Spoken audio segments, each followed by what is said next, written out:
So I have a real fondness for 4-inch 720p 1x1 screens. Way back when Pal Kitty introduced the RGB30, I fell in love with that screen, which is a beautiful screen for retro handhelds. And when Pal Kitty, I mean GameMT, announced the E3 Vigor last year, I was excited about a competitor to go against the mighty Anbernic RG Cube XX, along with the RGB30, something a little more pocketable, and maybe with the improving build quality of recent GameMT handhelds. We've seen things like the EX8 come out and really impress us. So, will the E3 Vigor have the same success? You're going to find out as I take a dive into it today. Remember to hit that like button and subscribe so you never miss an episode. But let's dive into the E3 Vigor and find out, what does Vigor mean? What does Vigor mean? It's that unstoppable spark, that burst of incredible energy.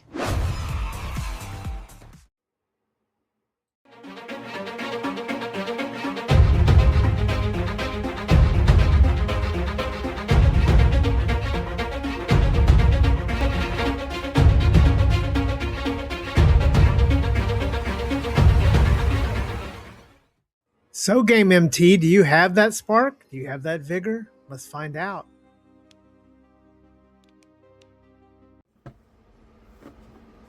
Okay, as we always do, start with the box here, and it's a pretty classy box. I like it quite a bit.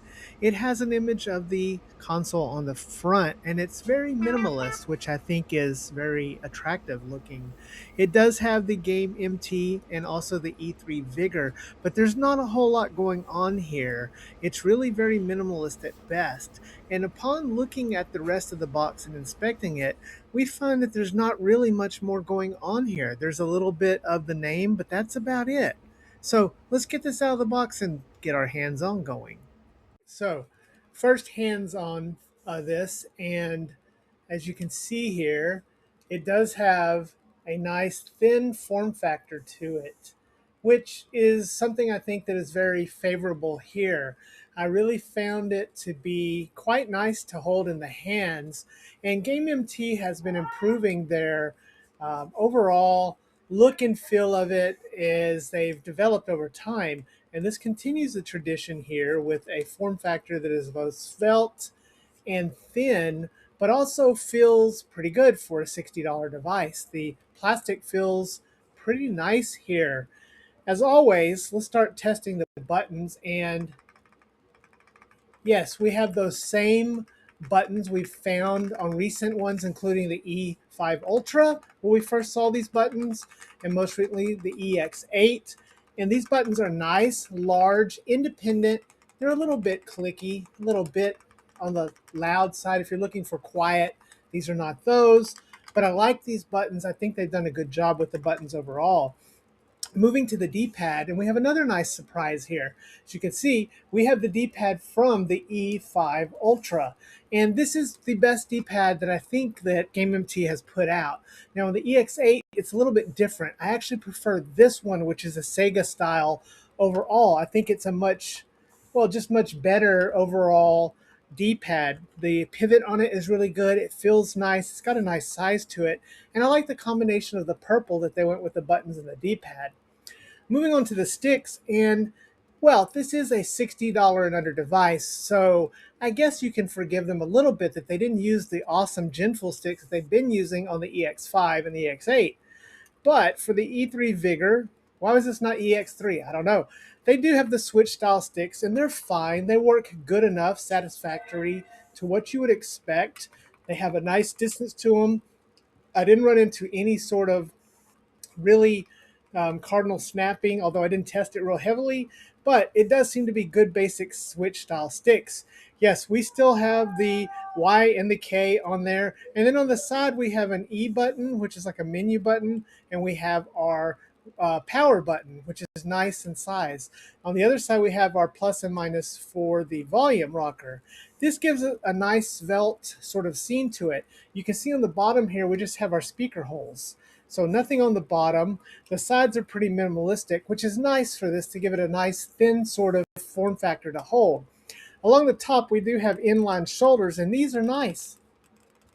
They have a nice click to them. They're not overly loud. They're about as loud as the buttons. But for shoulders, especially inline shoulders, I think they suffice pretty well.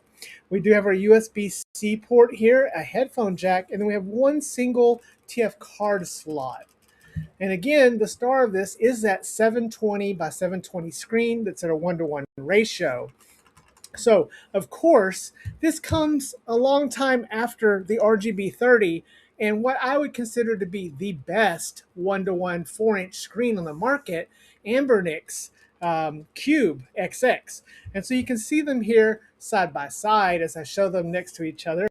And it is going to be more svelte. Now with the Cube XX, you do have the stacked shoulders, but since there's no analog triggers, I don't know if that really matters. Plus, it takes away from the pocketability. This thing is a lot thinner, as you can see. So if you're looking for pocketability, you're going to get that. So in form factor, I think we have a pretty similar D-pad that's great. We have, sticks that are pretty similar, although they're in the diagonal form rather than the side-by-side like the Cube XX. And we have buttons that are good.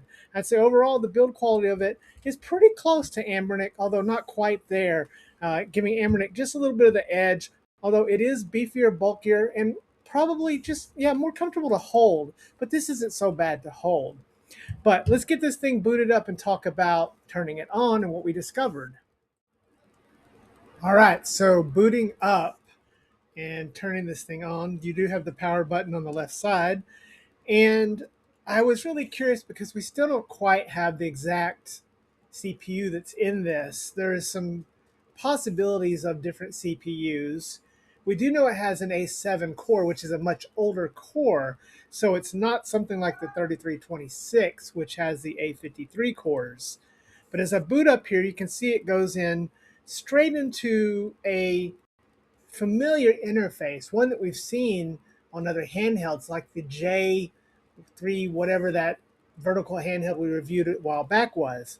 We go into a menu system that looks pretty basic. Now, we also saw this on the PSK 5000. We saw the same thing here with this online battle system. But we do have a selection as I scroll through here of different sections you can go into. Now, a word of caution, I purchased this way back in January and had to wait months for this. It was a big delay. So this thing was supposed to be out a long time ago. But I did purchase it without a card, which is something I usually do because I have lots of game cards. And I could not get this thing to work no matter what I did. I did finally, by putting in a Surwish card, get it to load some Game Boy Color ROMs, but that's all it would do.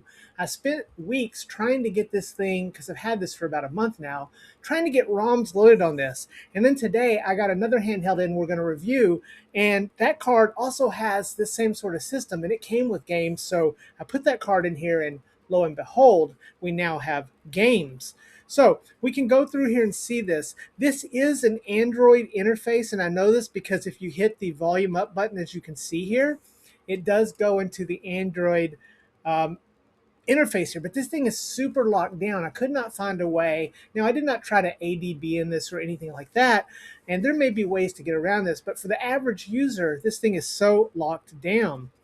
But as I show you here, one thing they do pretty well with this, and I would again recommend buying this with games for most people, is they do have a nice little overlay that goes over it. So as I boot up here into Game Boy Color, you can see here as Defender comes up, we have this nice little GameMT color here. We have a nice little thing around it. Now you can control that by hitting this little menu button on the side. You press it and then you go here and you have a very basic settings, but you can go into the screen settings and go from default, 4 to 3, or full screen. If we go into full screen, as you can see here, it's going to take away that overlay. Now, this is a beautiful screen. I'm pretty sure, as I turn this down, I'm pretty sure that this is the same screen that we've seen on the RGB30, we've seen on the on the Anbernic Cube XX. We've seen this before. It's a 4-inch screen, 720 by 720. It is a very sharp, crisp screen. I really, really like this screen.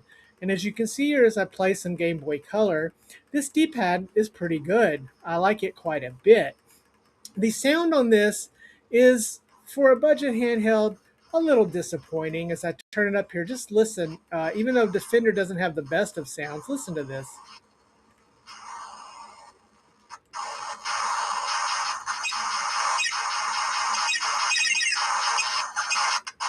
Now it does get really loud, but it starts to have a little distortion as it gets overly loud.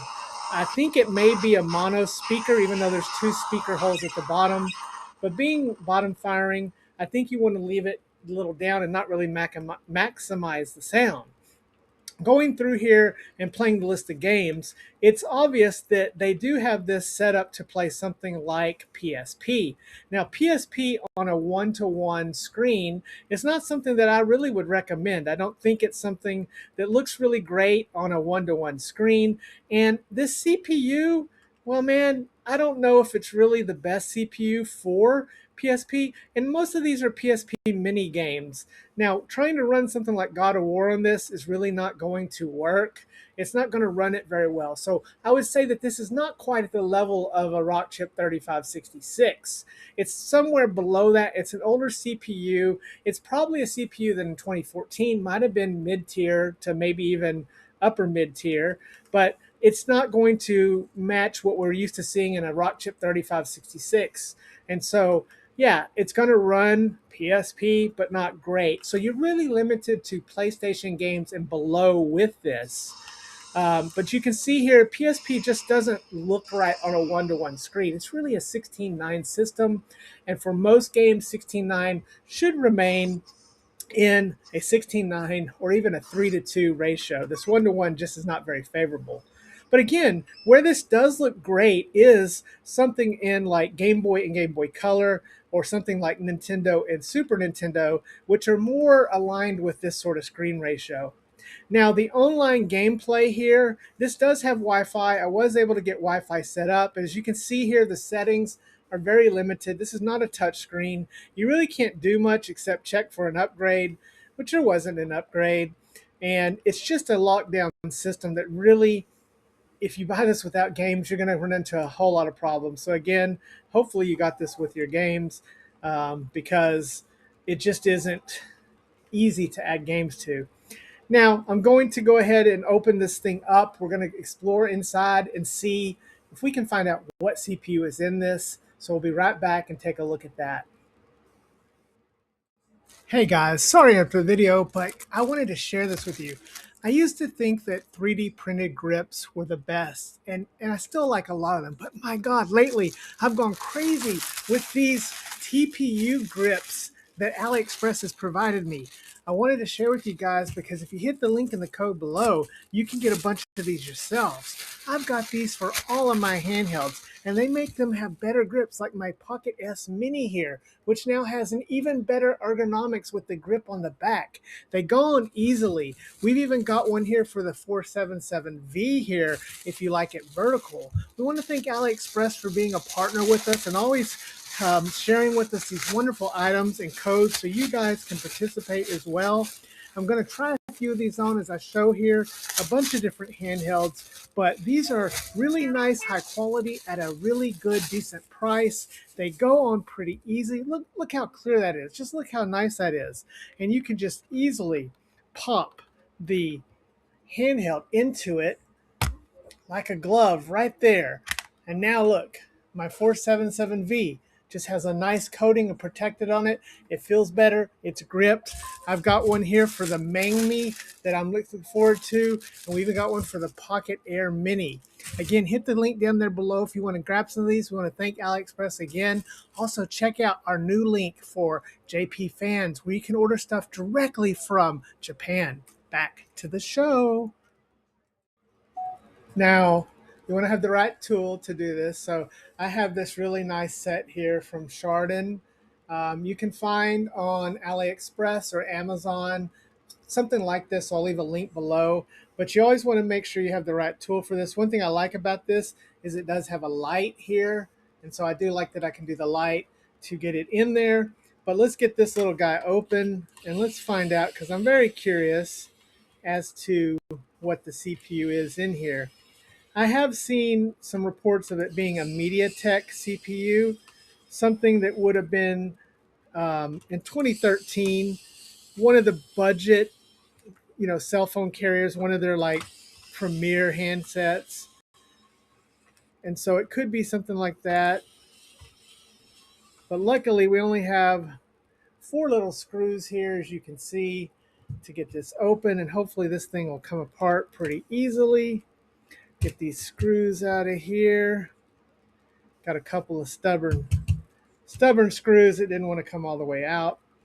I remember when I first did this hobby, I was always a little cautious of doing something like this, but I've come to get a little more comfortable with doing this sort of thing over time.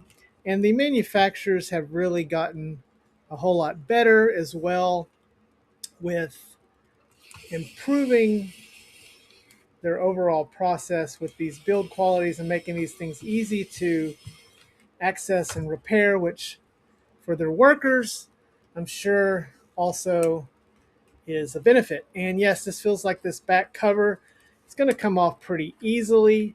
Again, GameMT has really improved their overall build quality. You want to be careful here because all kinds of pieces can go flying.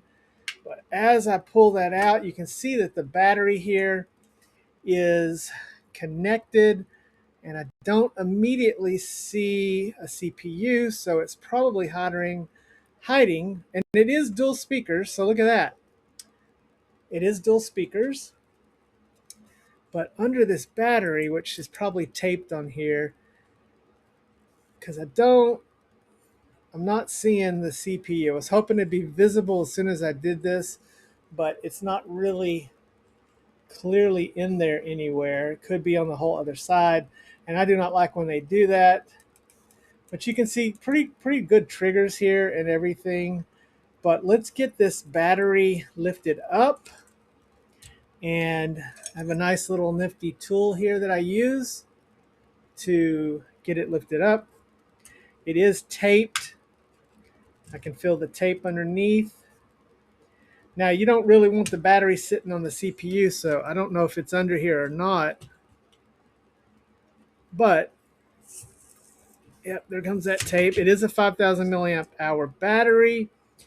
And it looks like the CPU is going to be on the other side. We have a Y03F12D. I don't know that I want to break this down any further and flip it over to find out the CPU. Maybe from this information here we can kind of decode and figure out what CPU is in this thing. We'll get this battery out of the way. Battery comes out. So it is a 5,000 milliamp hour battery. It's a pretty good battery, 13.5 watt hours. So decent battery in this thing. Got to say, that's not too bad. This should last quite a while. But I don't know that I want to really break this down any further. This thing is so thin, and it looks like a good quality board here. I just wish that we could see the CPU, but it must be hiding on the other side there underneath. Looks like the board revision here. Y03D2 JSY. So I don't know. Maybe there's some clues here. Help us figure it out. But I'll wrap this video up and just tell you my overall thoughts when we get back. All right. So what do we think about the GameMT E3 Vigor? I was initially pretty excited for this 6-7 months ago. And there was another version or maybe a different handheld that actually, and maybe it'll still come, that was FPGA and would play Game Boy Advance games, cartridges. So GameMT, bring that out if you still are. Now the E3 Vigor is, build-wise, a nice pocketable square device. In fact, as far as horizontal square devices go, if you want the thinnest, most pocketable available, this does it. And at $60 and under, it's a good value. However, This has a much weaker processor than initially we would have liked, and an Android build that is very locked down, not allowing you to really do a whole lot. Sure, it does have those awesome online game uh, combos, game areas, whatever you want to call them. They let you go online, but it's still not intuitive. And although you can do the cheeky little icons to express yourself, it's just not great. And worst of all, if this is shipped to you without an SD card, getting ROMs to load on it's a nightmare. There's some specific file structure that has to be in it. So overall, although GameMT has been on a roll, I think the E3 Vigor has missed the mark. It is a nice looking device. I like the color. I like the feel and shape of it, but the low processor that is kind of very weak and not a usual processor with no hope of custom firmware, along with the other quirks of it and an Android system that's just too locked down, makes it overall mostly a pass. I still think spending $10 to $15 more on the Anbernic Cube XX is a much better deal, even though that's not quite as pocketable. Well, let me know what you think in the comments as always. And remember to check out all those links from our great partners that help sponsor this show and keep us going. And as always, remember to hug your loved ones and love your hugged ones because tomorrow is never promised. See you next time, Deadheads. Different out.